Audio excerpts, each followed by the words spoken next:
மறைந்திருக்கக்கூடிய அமரர் கலியராஜன் அவருடைய முருகவிலாஸ் என்று வணிக நிறுவனத்தை துவங்கி மிக சிறப்பாக இந்த பகுதியிலே நல்ல முறையில் வாழ்ந்திருக்கிறார். இங்கு அவருடைய நண்பர்கள் எல்லாம் இங்கே அவர்கள் புகழஞ்சலி செலுத்துகிறார்கள்.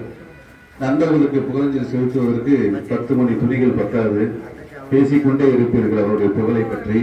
இருந்தாலும் சுருக்கமாக அவருடைய பழைய நினைவுகளை இங்கே பகிர்ந்து கொண்டிருக்கிறார்கள். இந்த இடத்திலே அவர்கள் பேசுகின்ற போது இந்த இவ்வளவு மிகப்பெரிய நகரமாக கும்பகோணம் மாநகரமாகவும் ஆகிவிட்டது. ஆனால் இந்த வீடு அப்படியே இருக்கிறது என்பதையும் என்ற கருத்தையும் பேசினார்கள். இதை பற்றி விசாரிக்கின்ற போது கிட்டத்தட்ட 7 தலைமுறைகள் இதே வீட்டிலே இருந்து வாழ்ந்து வந்து கொண்டிருக்கிறார்கள். அது மட்டுமல்ல, ஒரு கூட்டு குடும்பம் என்பதற்கு இலக்கணமாக இந்த பகுதியிலே வாழக்கூடிய ஒரு குடும்பமாக நாங்கள் பார்க்கின்றோம். 7 தலைமுறைகளும் எல்லோருமே இங்கேயே இதே வீட்டிலே இருந்து இந்த வீடு பழுதுபட்டால் அதனை சீர் செய்து இந்த பழமை மாறாமல் இதே இடத்திலேயே நாம் வாழ வேண்டும். அது மட்டுமல்ல, நம்முடைய உறவினர்கள், நம்முடைய பங்காளிகள், அண்ணன் தம்பிகள் எல்லோருமே இந்த வீட்டில் தான் இருக்க வேண்டும். அது ஒவ்வொரு போர்ஷனாக இருந்தாலும் ஒரே வீட்டில் தான் இருக்க வேண்டும் என்ற வாழ்க்கை நாங்களும் வாழ்ந்த வாழ்க்கை தான். நான் கூட இப்போ தனியாகத்தான் இருக்க வேண்டிய சூழ்நிலை. ஆனால் எங்களுடைய குடும்பமும் அது போன்று அதில் கிடைக்கக்கூடிய ஒரு மகிழ்ச்சி மிக மகிழ்ச்சியாக இருக்கும். இன்றைக்கு தனி கொடுத்தோம் என்று சென்று என்ன செய்கிறது ஏது செய்வது என்பது கூட அவர்களுக்கு எல்லாம் தெரியவில்லை.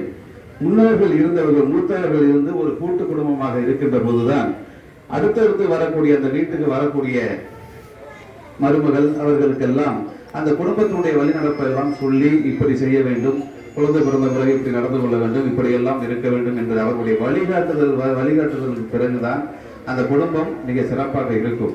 இன்றைக்கெல்லாம் எடுத்த உடனே நம்ம எல்லாம் டாக்டர்கிட்ட போயிட்டே இருக்கோம். ஆனா அன்னைக்கு உள்ளவங்க அதிகமா மருத்துவமனை நாடி போகவில்லை. அது காரணம் அவருடைய கை வைத்தியம் தான். எதுவாவது ஒரு சின்ன தலைவலியாக இருந்தாலும் எதுவாக இருந்தாலும் வீட்டிலேயே ஏதாவது கை வைத்தியம் செய்து அந்த குழந்தைகளுக்கு முதல் மருத்துவர் அந்த குடும்பத்தில் இருக்கக்கூடிய பெண்ணாக இருக்கக்கூடியவர் தான் முதல் மருத்துவர்.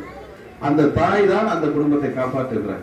அதன் பிறகு வரக்கூடிய மகளிர் அத்தனை பேருமே தாயாகத்தான் எங்களுக்கு விளங்குகிறார்கள். அந்த அளவுக்கு இந்த இடத்திலே அண்ணன் தம்பிகள் 3 பேர் இருந்தாலும் இதில் பேசுகின்ற போது ராஜா நடராஜன் சிறப்பாக இருந்தார் என்று சொன்னாலும் கூட அவர் அரசியலுக்கு வந்து புகழ் பெற்றிருக்கிறார்.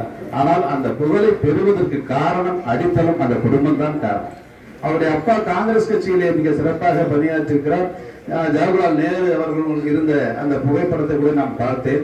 அவர்களும் இருந்தவர். இன்றைக்கு அவருடைய மகன் அண்ணா திராவிட முன்னேற்ற கழகம் புரட்சித் தலைவர் எம்ஜிஆர் அவருடைய வழியிலே புரட்சித் தலைவர் அம்மா அவருடைய வழியை ஏற்று இன்றைக்கு புரட்சித் தலைவர் எடப்பாடி அவர் வழியேற்று தொடர்ந்து இந்த கட்சிக்காக இயக்கத்திற்காக உழைத்துக் கொண்டிருக்கிறார் என்று சொல்லுகின்ற போது அவர் காங்கிரஸ் பேர் இயக்கத்திலே இருந்தவர்.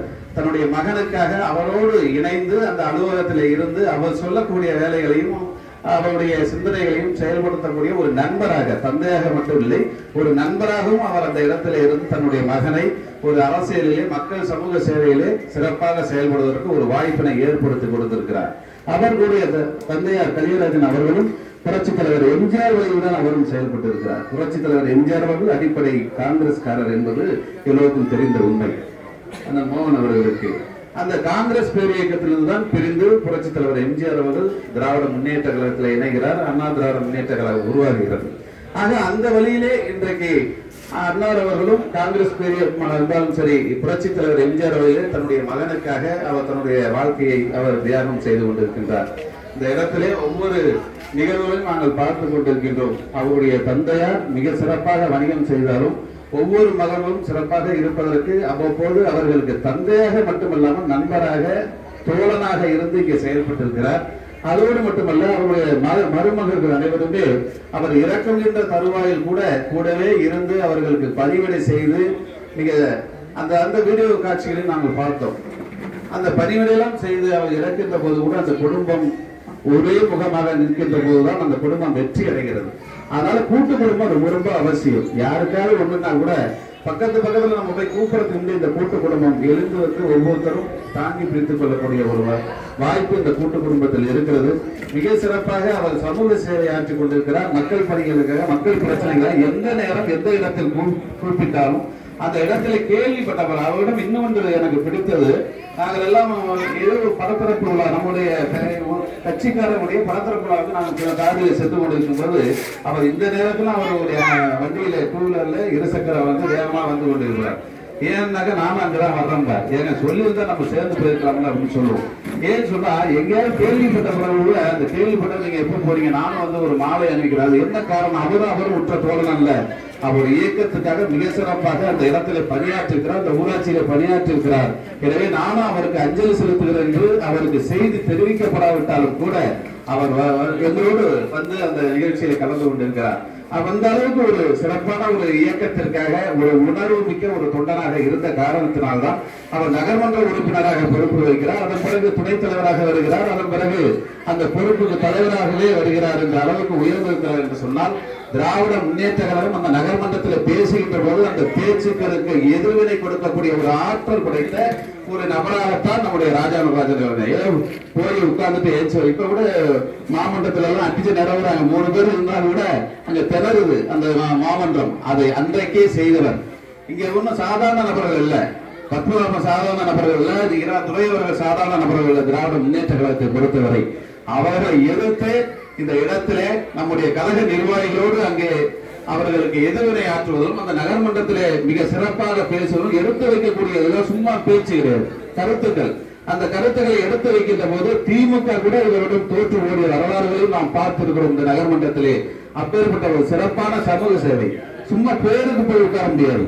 உண்மையிலே அடிப்படை களத்தில் இந்த இடத்துல இருந்தால்தான், மக்களோடு மக்களாக பணியாற்றினால் மட்டும்தான் எதிர்வினை ஆற்றுகின்ற எதிர்கட்சிகளுக்கு நாம் எதிர்வினை ஆற்ற முடியும்.